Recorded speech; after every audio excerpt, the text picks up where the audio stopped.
Assalamualaikum warahmatullahi wabarakatuh. Salam dan bahagia Bapak Ibu guru hebat. Berjumpa kembali dengan saya Ira Kusumawati, calon guru penggerak angkatan 11 SD Negeri 07 Semabi, Kabupaten Sekadang.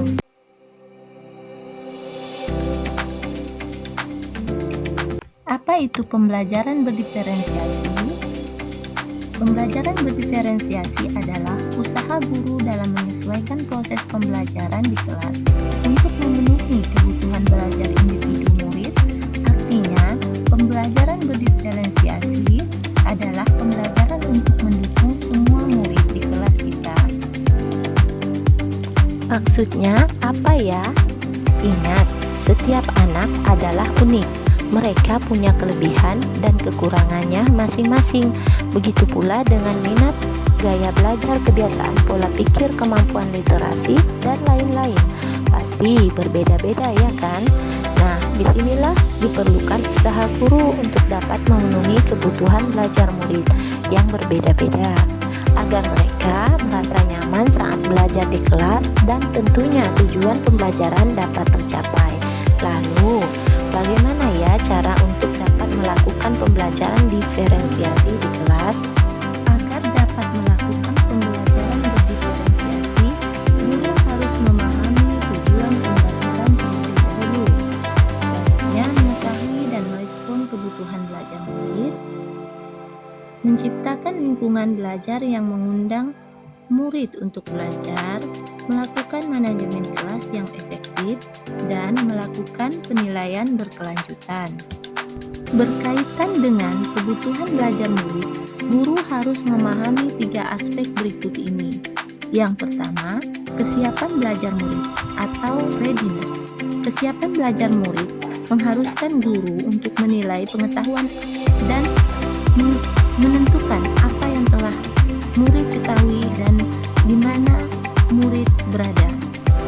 Yang kedua, minat murid. Setiap anak pasti berbeda-beda. Minat adalah salah satu motivator penting bagi murid untuk terlibat aktif dalam proses pembelajaran. Dan yang ketiga, profil belajar murid. Profil belajar murid berkaitan dengan lingkungan budaya, gaya belajar, dan kecerdasan majemuk yang berbeda antara satu anak dengan yang lainnya.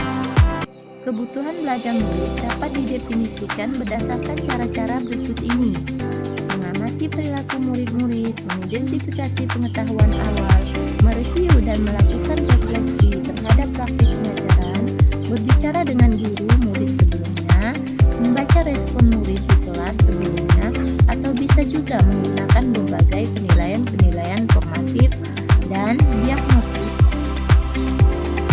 Strategi untuk mendefinisikan pembelajaran bisa dilakukan dengan 3 cara, yaitu diferensiasi konten, berkaitan dengan apa yang kita ajarkan seperti materi, konsep, atau keterampilan yang perlu dipelajari berdasarkan kurikulum.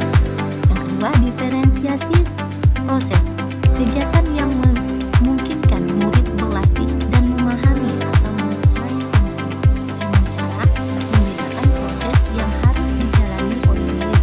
Yang ketiga, diferensiasi produk, bukti yang menunjukkan apa yang murid telah pahami dengan cara membedakan atau mengidentifikasi produk sebagai hasil belajar, hasil latihan, penerapan, dan pengembangan apa yang telah dipelajari.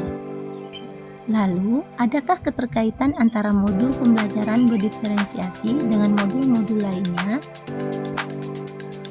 Tentu saja ada. Untuk dapat melakukan pembelajaran berdiferensiasi, maka guru harus berusaha memenuhi kebutuhan belajar anak sesuai dengan kodrat alam, kodrat zaman, berdasarkan filosofi Ki Hajar Dewantara. Dalam melaksanakan pembelajaran berdiferensiasi, seorang guru penggerak harus berpihak pada murid, reflektif, mandiri, kolaboratif, dan inovatif untuk menciptakan pembelajaran berdiferensiasi agar dapat memenuhi kebutuhan murid. Dengan demikian, seorang guru penggerak dapat mewujudkan kepemimpinan murid dengan menuntun murid merdeka belajar. Hal ini sesuai dengan